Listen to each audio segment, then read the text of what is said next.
Pues muchísimas gracias por venir a los dos.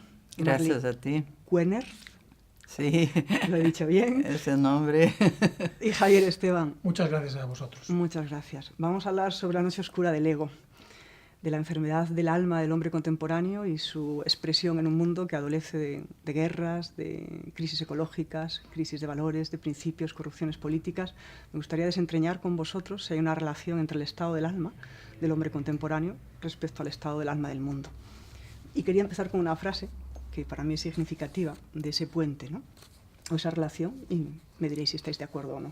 El estado del mundo exterior no solo corresponde al estado general de las almas de los hombres, también, en cierto sentido, depende de ese estado, ya que el hombre es el pontífice del mundo exterior. Así pues, la corrupción del hombre debe afectar al todo. Es Martin Lins, ya sabes que es un autor que a mí me gusta mucho. ¿Quieres empezar tú, Javier? Bueno, no, yo me preferiría ceder la palabra a Marley. Pues te damos la palabra, Ana. Bueno, yo diría que el hombre, el mundo refleja el hombre, el individuo se refleja afuera. Igual que todo lo que tú tienes dentro, vas a ver en tu vida que está reflejado afuera, y cuando lo resuelves dentro de ti, increíblemente, de una forma inesperada, se resuelve fuera, es exactamente la misma correlación. El hombre ahora mismo está viviendo un momento de una transición brutal en que todas sus antiguas referencias están pasando una transformación muy fuerte. Entonces, evidentemente, el alma no sabe ahora dónde apoyarse. Y por eso mismo es tan importante ahora mismo lo transpersonal. Porque hay en ese vacío, que en realidad no es vacío, es donde hay todo, ahí está el gran apoyo del ser humano, y siempre estuvo, y siempre lo hemos buscado además. Entonces se ha desviado eso, y estamos en un momento de transición que puede ser muy rico, tanto para el ser humano individualmente como en colectivo. Muy rico puede ser, si aprovechamos la crisis. Si no nos hundimos en la crisis, es como el ser humano mismo. Cada uno de nosotros de vez en cuando pasa una crisis. Esa crisis es la gran oportunidad de dar un salto cuántico hacia adelante. Y le aprovechas o no. Pero yo creo que no queda más remedio que aprovecharlo. Ojalá, ojalá, Javier. ¿De qué te sugieren las palabras? Al hilo de lo que decía Marley, ¿no? Es verdad que hay una cuestión de límites. Tanto como dices tú, hay que aprovechar, pero es que si no aprovechamos puede haber una gran bofetada también, en el sentido... Sí, que también tiene su función. Eso es. Sí. O sea, es decir, que lo que está ocurriendo ocurre por algo y para algo. Entonces, claro, como la naturaleza y los recursos son finitos, porque tú al hablar del alma del mundo nos lleva al anima mundi, pero el anima mundi es un concepto espiritual que modernamente se ha transformado en eso de Gaia. Entonces hay una gran confusión entre lo que es el alma del mundo y lo que es la Tierra como planeta, ¿no? Parece que no es exactamente esto, estamos a otro nivel. Entonces, esa enfermedad del hombre, que la tenemos todos, evidentemente se refleja en un problema de límites. Si nosotros servimos cada uno a nuestro deseo es un pozo incolmable, como decía mi maestro Luis Dencillo, ¿no? Parafraseando a Freud, y lo que tenemos fuera es limitado, nos vamos a cargar todo, porque evidentemente no podemos seguir así. Es decir, el hombre vive proyectado en sus deseos más egoicos, cuando lo que tiene alrededor es limitado. Y ese es el problema que hay de equilibrios, ¿no? Y por supuesto hay una enfermedad, no sé si del mundo o de la persona y del planeta, ¿no? Pues el sí, desde luego. El ánima mundi creo que está sana. Me parece que es intocable. Eso es. Ya podemos hacer todas las travesuras aquí. Pues nada, entonces vamos a centrarnos empezamos por la enfermedad del alma del hombre. Vamos a intentar definir el yo, porque depende si lo percibimos desde Oriente o si lo estudiamos desde Oriente, o como Occidente, un yo con más límites, con un sentido bastante de individualización. Oriente parece que se disuelve en algo mayor que le trasciende. Los pueblos primitivos parece que el yo no existe si no existe un nosotros. ¿Qué es el yo desde la perspectiva de la psicología transpersonal, desde la perspectiva que tú también tienes, Javier? Bueno, yo diría que todo es dual en la vida. Entonces, el yo occidental y el oriental, en realidad, lo que se fusionan, esa es la única verdad, en todo, porque todo es positivo y negativo, y el neutro es lo interesante, justamente, ¿no? Entonces, ese equilibrio entre el hacer y el no hacer, ese equilibrio entre yo soy el autor de mis actos y no lo soy, porque yo, con mi experiencia terapéutica pues, de muchos años, lo que veo cada vez más es que hacemos las cosas desde el punto de vista del ego, pero hay una otra cosa mucho más allá que es la que nos lleva. Yo, por ejemplo, cuando vine a España hace muchos años, mejor ni contarlos, pues venía a pasar un rato, a conocer Europa y tal, y mira, aquí estoy. La función era quedarme aquí en España, ¿no? Hay un cuento que leí ayer muy bonito de, creo que de los Upanishads, que hay dos pájaros en el árbol de la vida, uno se come los frutos dulces y amargos y el otro observa impasible, ¿no? Ah, claro, esa es nuestra dualidad, claro. Y somos las dos cosas, tenemos dos hemisferios cerebrales que están conectados y la conexión es nuestro punto. Sí, yo diría que el yo sobre todo es conciencia, o consciencia si preferimos, ¿no? Consciencia de sí mismo, pero el yo es complejo. O sea, no podemos hablar de ego con esa facilidad con la que hablamos, ni de yo, porque es muy complejo. ¿Qué parte del yo se relaciona con el superyo o se relaciona con lo inconsciente? Los norteamericanos, la Escuela Norteamericana de Psicología lo que dice es que hay que reforzar el yo, porque Freud tenía una imagen del yo como algo muy débil que estaba tirado por las pasiones o los instintos del inconsciente, del ello, ¿no? Y estaba ordenado por el superyo. Entonces, esta pregunta del yo es curiosa. Es como si fuera algo que no es exactamente una máscara, pero que está como entre la máscara y lo que hay detrás de verdad, ahí está el yo, ¿no? Si me permites, sí. La idea que yo transmito en mis cursos, porque lo creo, ¿no? Es que nosotros nacemos con una falta de poder muy grande. O sea, un bebé, fíjate, si no le cuidan se muere. Entonces pasamos la vida compensando eso, hablando de compensaciones. Sí. Y entonces creamos un ego que tiene que saber todo, que tiene que saber todas las respuestas, que le dice a la vida, oye, así no es. Así es nuestro ego. Y creemos en el poder cuando este poder es absolutamente falso, inexistente. O sea, tú que controlas nada. Es una apariencia. En cambio, cuando tienes conexión, sí, ahí está tu verdadero poder. Porque no es tuyo, porque estás no es conectado tuyo. Al poder. Claro, porque estás en función de algo mayor. O sea, es que somos piezas de algo mucho mayor que nosotros. Y ya cuando entramos en contacto con lo inconsciente, nos damos cuenta, bueno, primero lo inconsciente, que la definición es muy compleja, ¿no? Yo en Sueños trabajo un poco con la que daba Luis. Luis lo que hizo fue un gran mapa de lo inconsciente, si es que se puede hacer un mapa de lo inconsciente, Luis Sencillo. Y entonces el inconsciente de Freud estaría en lo pulsional, por ejemplo. El inconsciente de la gente que trabaja Gestalt sería el inconsciente afectivo. Habría un inconsciente sémico, de donde brota el lenguaje de imágenes, los sueños, que es lo que yo trabajo. Y luego habría un inconsciente radical. Y dentro del inconsciente radical, más o menos, estaría eso que Jung hablaba del inconsciente colectivo, que viene a colación con lo que estás hablando tú. Si hay una enfermedad en lo inconsciente colectivo, ¿no? Sería otro tema. Sí, claro, porque los órganos grandes están hechos de células, o sea, evidentemente. Claro. Ahora, la neurociencia te dice que el consciente, en el tiempo en que elabora 50 bits, 50, el inconsciente está elaborando 11 millones. O sea, ¿quién manda aquí? ¿Quién manda aquí? Lógicamente, conocer el inconsciente es fundamental para el ser humano y para la salud del ser humano. Pues eso es lo que hacemos con los sueños. Y fíjate que el otro día un neurocientífico muy destacado de la universidad, un colega, me decía, oye, ¿sabes que no encontramos la consciencia? Digo, pues búscatela.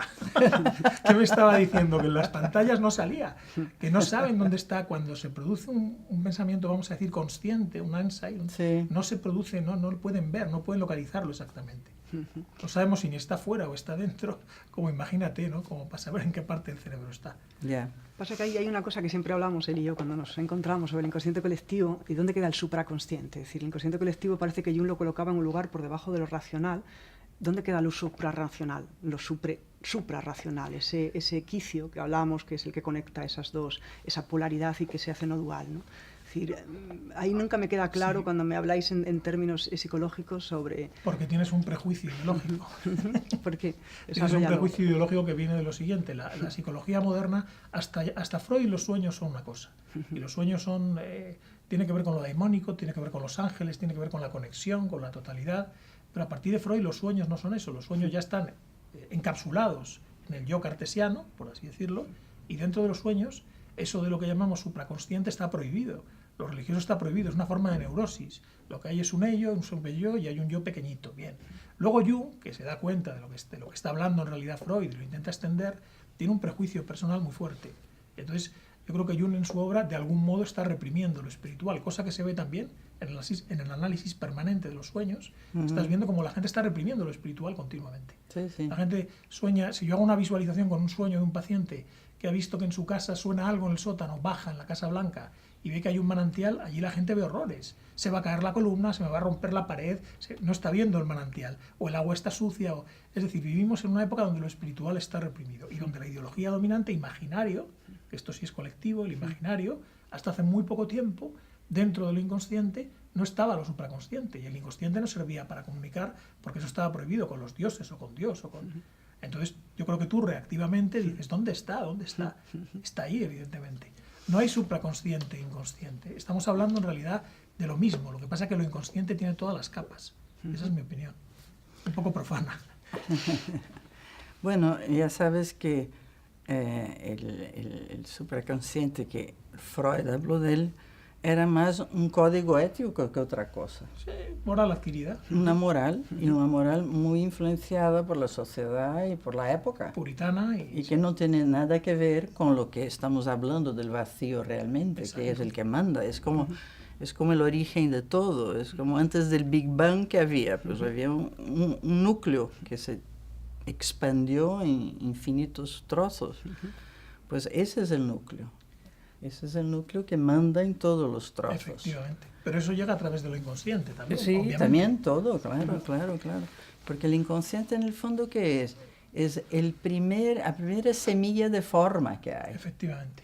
Hasta antes de eso, el campo cuántico no tiene forma. Eso es. O sea, el átomo tiene ya una forma, por eso se puede medir. Exacto. Pero ahí, en el campo cuántico, no hay forma definida. En cambio, en el inconsciente es el inicio, es la semilla. Por eso están los arquetipos, que tienen diferentes lógicas. Es diferente la lógica de la madre que la lógica del guerrero. No tiene nada que ver. Claro. Pero ahí están todos los modelos posibles. Tienes razón. O sea, es como si hubiera un filtro entre lo matérico y lo no matérico, entre lo sutil y lo matérico, y eso está en lo inconsciente. Porque claro, los sueños no se pesan, no se miden, no se... Por eso la neurociencia, que ahora nos gusta a todos tanto, pues no tiene un relato sobre el sueño, porque tiene un relato matérico, es que no lo ve. Claro. ¿Qué partes se iluminan del cerebro? ¿Dónde está la conciencia? Claro, sí. Y sin embargo, los que trabajamos en terapia sabemos que el sueño da una cantidad de pistas, en todos los sentidos, ¿eh? En lo que falta trabajar, en que ya está, también te lo dice el sueño. Y te da una facilidad para llegar al núcleo muy grande. ¿Cuáles son las principales patologías que hay por esa ausencia de conexión con el núcleo, o con esa ausencia de conexión con ese vacío fértil, o esa conexión con lo divino, con lo espiritual? ¿Cuáles son las principales patologías que se están expresando en el imaginario colectivo y en lo social? Y luego vamos a abordar cómo podemos ir sanándolo, ¿no?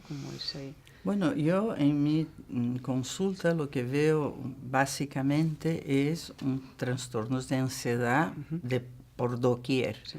Mucha depresión también, algunas fobias, en fin. Pero yo creo que lo que más tiene el ser humano ahora es inseguridad. Sí. Hay una inseguridad en todo, por lo que hablábamos antes, que tú te apoyabas en algo que ya no te puedes apoyar. Todas las cosas están siendo cuestionadas ahora. Entonces, ¿qué pasa mañana? Y tú puedes solamente sobrellevar esto cuando realmente confías en la vida.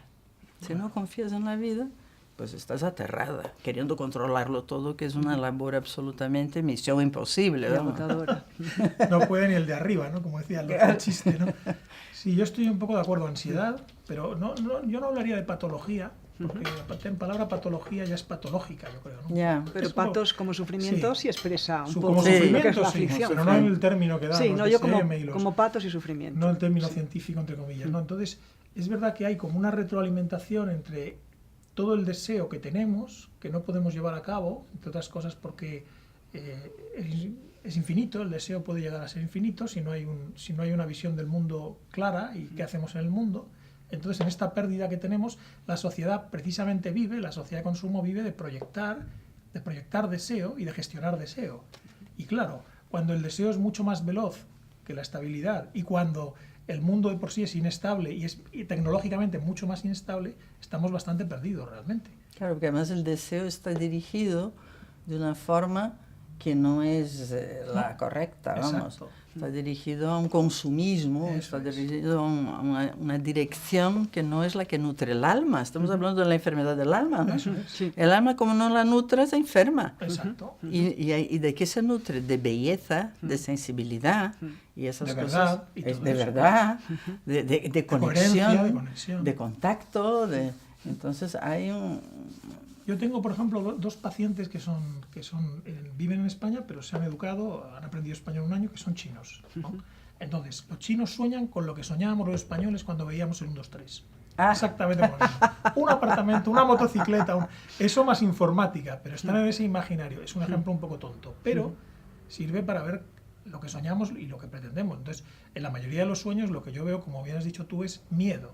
Miedo a la inestabilidad y a la inseguridad. O sea, porque el sistema es terrible, porque es piramidal y entonces la enfermedad del capitalismo, que eso sí es una patología, el capitalismo, eso es patológico el capitalismo, por así decirlo, lo que hace es cada vez pretender, por el principio del placer-displacer, el máximo beneficio para unos pocos en un mundo limitado.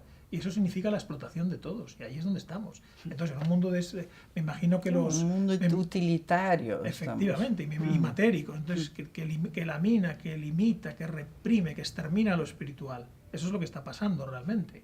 O sea, Sí, pero hay un contramovimiento también, sí, ¿eh? Sí, eso es interesante. Como siempre que excedes de un lado, el otro lado se manifiesta. No sueña lo mismo un californiano que un chino. ¿Por qué? Porque No. el californiano ya ha pasado por el 1, 2, 3. Nosotros estamos como en la crisis del 1, 2, 3, pero ellos ya pasaron por el 1, 2, 3.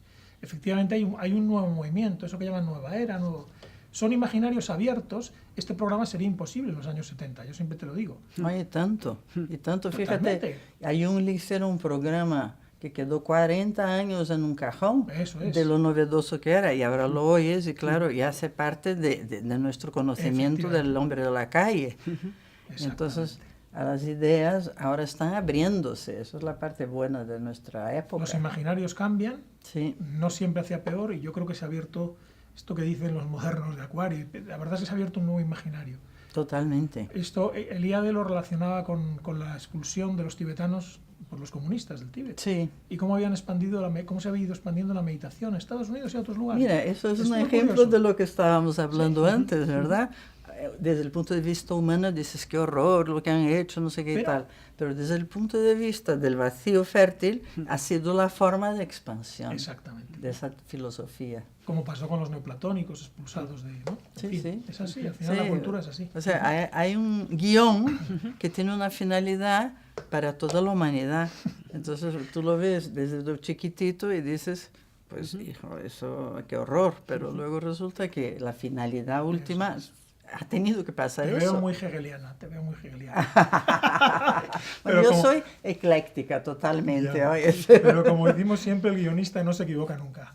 El guionista, hombre, Es el guionista. fíjate tú, lo que es el error en la física, es 0,00 no sé cuántos, o sea, prácticamente inexistente, y además seguramente viene de una ley que no conocemos todavía. Hablemos de sueños. Hay diferencias entre lo que es la economía del sueño, lo que hablábamos antes, de que el inconsciente coloca en el presente consciente no está todavía colocado, lo que es el sueño más profético, donde aparecen esos arquetipos ya no desde lo psíquico, sino desde un pensamiento puro, un espíritu puro, y cómo trabajan, cómo podrían, en tu caso, la terapia del sueño, ayudar a ese yo que está perdido, que está ansioso, que está alejado y desconectado, para volver a recuperar ese anhelo de unidad que parece que subyace en todas las enfermedades, ¿no? O aflicciones mentales. Bueno, el sueño, claro, es muy complejo el concepto de sueño, pero digamos que el sueño nos puede ayudar a ubicarnos, porque el sueño carece de las censuras de la vigilia y nos permite ubicarnos existencialmente. Yo trabajo desde ese punto de vista, es decir, ¿para qué te sirve un sueño? Para interpretar el sueño es una tontería. El sueño hay que actuarlo, también tiene una parte de interpretación, no seamos dogmáticos, pero sobre todo hay que actuarlo para saber dónde estás, quién eres, dónde vas y a dónde te diriges. Entonces el sueño, digamos que es una conversación que tenemos con nosotros mismos, a través de la cual podemos llegar a eso que hemos llamado lo inconsciente, la gran vía, la vía regia, decía Freud, la vía de integración, decía Peirce, y nos permite ver del modo más claro posible a los seres humanos dónde estamos y qué hacemos. Lo que ocurre es que vienen encriptados, vienen en el lenguaje de la metáfora, pero Ibn Arabi también dice, ¿no? ¿Cuál es el lenguaje de la naturaleza? Sería el lenguaje de la metáfora. También los sueños nos hablan en metáfora. El pensamiento imagen, el pensamiento cosa, que decía Freud, se construye a través el inconsciente sémico del que hemos hablado, hay una especie de máquina de cine, por así decirlo, y entonces nos vamos contando a nosotros mismos las historias. ¿Las historias de quién? Las nuestras. ¿Para qué? Para ubicarnos. Ese es el sentido de los sueños. Y ahí efectivamente cabe todo. Desde el sueño, hablando de la represión espiritual, muchos pacientes vienen con sueños que son sueños claramente anímicos. Claro. Son sueños, y ellos los interpretan casi como la publicidad sexual, ¿no? Son sueños anímicos, están hablando de tu ánimus, de tu ánima, de tu integración femenino, masculino. En los sueños cabe todo. Claro que hay gente que por su estado sueña con dioses y hay gente que sueña con pecados o con la nómina de la oficina, pero en el fondo todas las metáforas se refieren a tu propia historia, ¿no? Al viaje del héroe que tenemos todos, ¿no? Bueno, yo llamo siempre el sueño un mito personal. Muy bien. Porque está escrito a través de símbolos. Eso es. Y si tú sabes interpretar o conocer lo que hay en un símbolo, porque un símbolo es un tipo de energía concreta, entonces tiene muchos puntos de vista desde donde puedes mirarlo.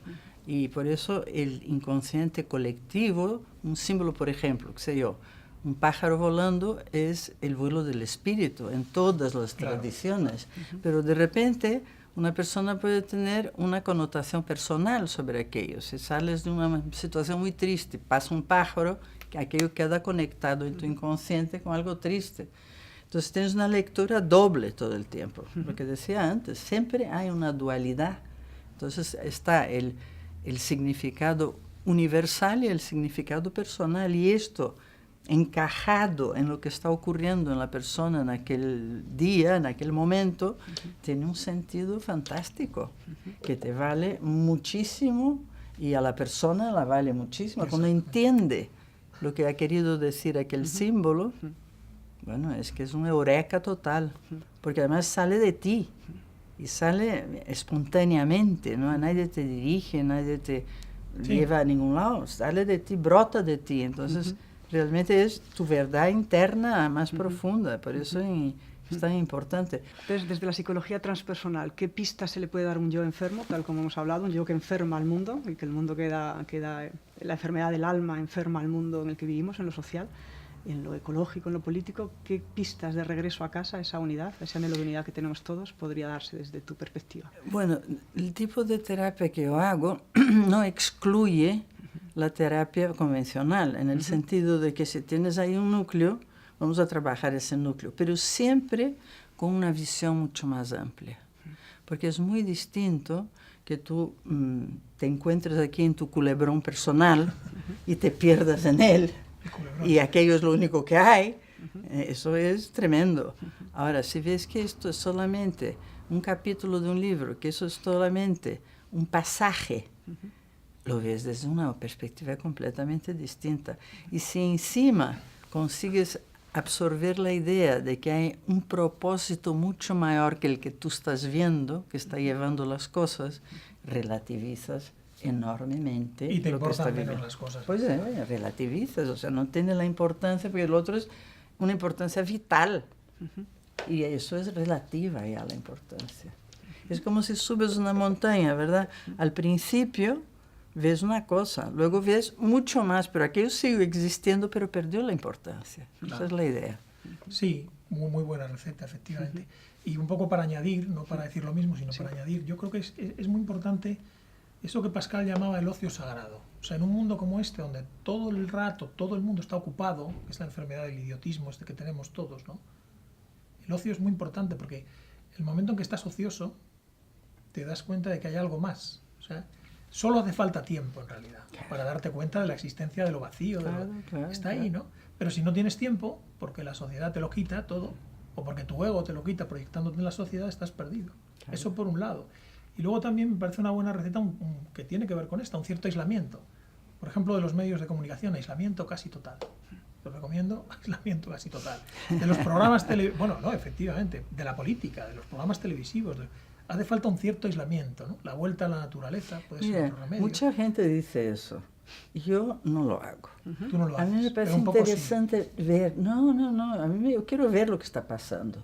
Pero desde un lugar de no identificación. Si te identificas, es espantoso lo que ves. Pero Marley, seguramente tú puedes dedicar a eso 1 hora al día. Pero es que hay gente que dedica 5 o 6. Ah, no, eso ya no. Y ve los claro. 3.000 crímenes que salen por la No, pantalla por de Dios. televisión todos los No. días. Bueno, y- eso es una enfermedad de los medios de comunicación, Claro. perdona que te diga. Bueno, pero es de que los medios de vamos, comunicación o de los aparatitos. Para los también, niños. claro, Sí, claro. de eso ya tuvimos un epicentro antes. Todo el mundo está demasiado ocupado. La consigna es ocio sagrado, claro. Claro, porque en el fondo, ¿qué es? Es poner la atención hacia adentro, Eso que es lo es, que no ponemos. eso es. Estamos perdidos ahí fuera continuamente y la mayor receta es ponerla adentro. Eso es. Ponerla adentro. Para meditar también, pero también para mirar y sanar. Sí, O sea, es yo distinto. creo que la terapia es un privilegio. Un privilegio, vamos. Total. A mí me parece, además, interesantísimo. Como decía una amiga mía, decía, Dios es tan interesante. Llámalo Dios lo que quieras, pero te quiero decir, todo ese misterio de la vida es interesantísimo. Y tú lo llevas todo dentro. ¿Cómo no va a interesarte Claro, está en tu ti. Está en ti. atención? O sea, mi trabajo se llama el juego de la atención. Claro. En vez de ponerlo fuera, lo pones aquí. Pero también mira, ya sabes que los yogis dicen un ojo para afuera y otro para Otro para adentro. adentro, sí. La completitud, la dualidad. En el mundo sin ser de él, en fin, siempre la metáfora, ¿no? Tienes mucha razón en que en realidad lo que falta es esa mirada, el entorno, el dar la vuelta a esa mirada, ¿no? Fuera, adentro. Claro, Ahí claro. está claro. todo. Que hay un equilibrio entre fuera y adentro. Ahora está 99 fuera. Pues no, hay un desequilibrio evidente. Y fuera está todo bastante mal, entonces la locura está generalizada. Y Claro. un poco cierre, ¿no? Al Claro, tu sí, argumento, claro, o sea, claro. Sí, para totalmente. cerrar a esa sed de unidad que tenemos todos, ¿no? Cerramos entonces con esa trascendencia que habita en ese vacío fértil. Haced una descripción de ese último objetivo que es el que sana y salva, que en definitiva es la conexión con ese vacío, esa trascendencia, y yo creo que con eso cerramos un poquito todo el programa. ¿Qué es la trascendencia para ti, Marley? Vamos a ver. Para mí es ese vacío.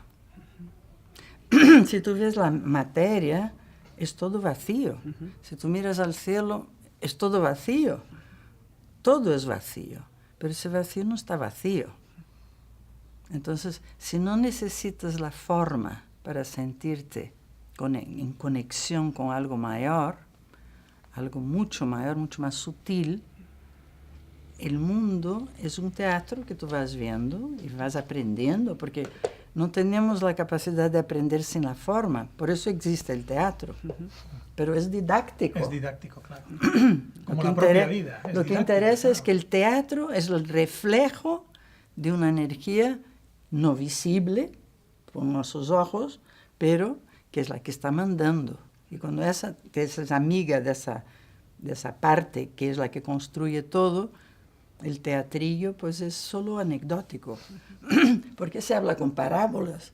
Las parábolas son para... Si tú estás viendo mucho más que otra persona, solo puedes explicárselo por parábolas. Claro. Y no, y para, No, que hay lo otra. para que lo entiendan muchos a la vez, cada uno su realidad. Exacto. Y además el teatro de la vida, o sea, el teatro es una parábola. Exacto. Estamos en una parábola, llámalo parábola, culebrón, llámalo como quieras. Pero Mejor parábola que Parábola, culebrón. parábola. Vamos a dejarlo Que en no tiene parábola. connotación negativa. Y, Javier, terminamos. Bueno, un poco añadiendo a lo que decía Marley, ¿no? La maestra. Yo creo que o sea, la trascendencia es como darse cuenta de lo que hay antes, lo que hay después, que siempre ha estado, el ser, ¿no? Y El origen. Claro, y cómo nuestra vida en el fondo es todo un darse cuenta y un despertar a eso, ¿no? Está ahí, estará ahí. Yo en la forma actual no estaremos ninguno. Entonces, desde ese punto de vista, vamos a decir, iniciado o curioso, siquiera curioso, ¿no? Plantearse, como dices tú, pues ver todo desde cierta distancia, ¿no? Aquello del Buda, que el pensamiento no te coma, que la apariencia no te coma, ¿no? Que Maya, que Dunia no te coman, que no te creas que lo que te pasa, que no estés tan pegado a lo emocional, que bueno, tiene mucha importancia, ¿no? Hombre, Ahora con las hombre. terapias, sí. Pero tiene importancia para trascenderlo, ¿no? evidentemente. Evidentemente. Porque Que en nos la demos- terapia hay energía, el Exacto. motor está ahí, pero hay que ponerle en el foco adecuado. Y una vez que nos damos cuenta de todo esto, buscar tu ubicación en el mundo en el sentido de servicio para la trascendencia. No solo, bueno, es un teatro, sí, pero también qué papel me corresponde, Hombre. cuál es mi llamado, para qué he venido Total. y qué debo hacer, ¿no? Y entonces, desde el nosotros se te van quitando los pequeños problemas del yo, ¿no? Que nos tienen a todos aterrorizados.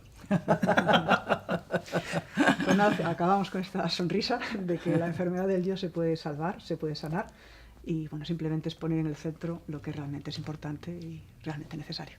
Muchísimas gracias. Gracias a los ti. dos por Muchas Y a gracias, vosotros. Beatriz.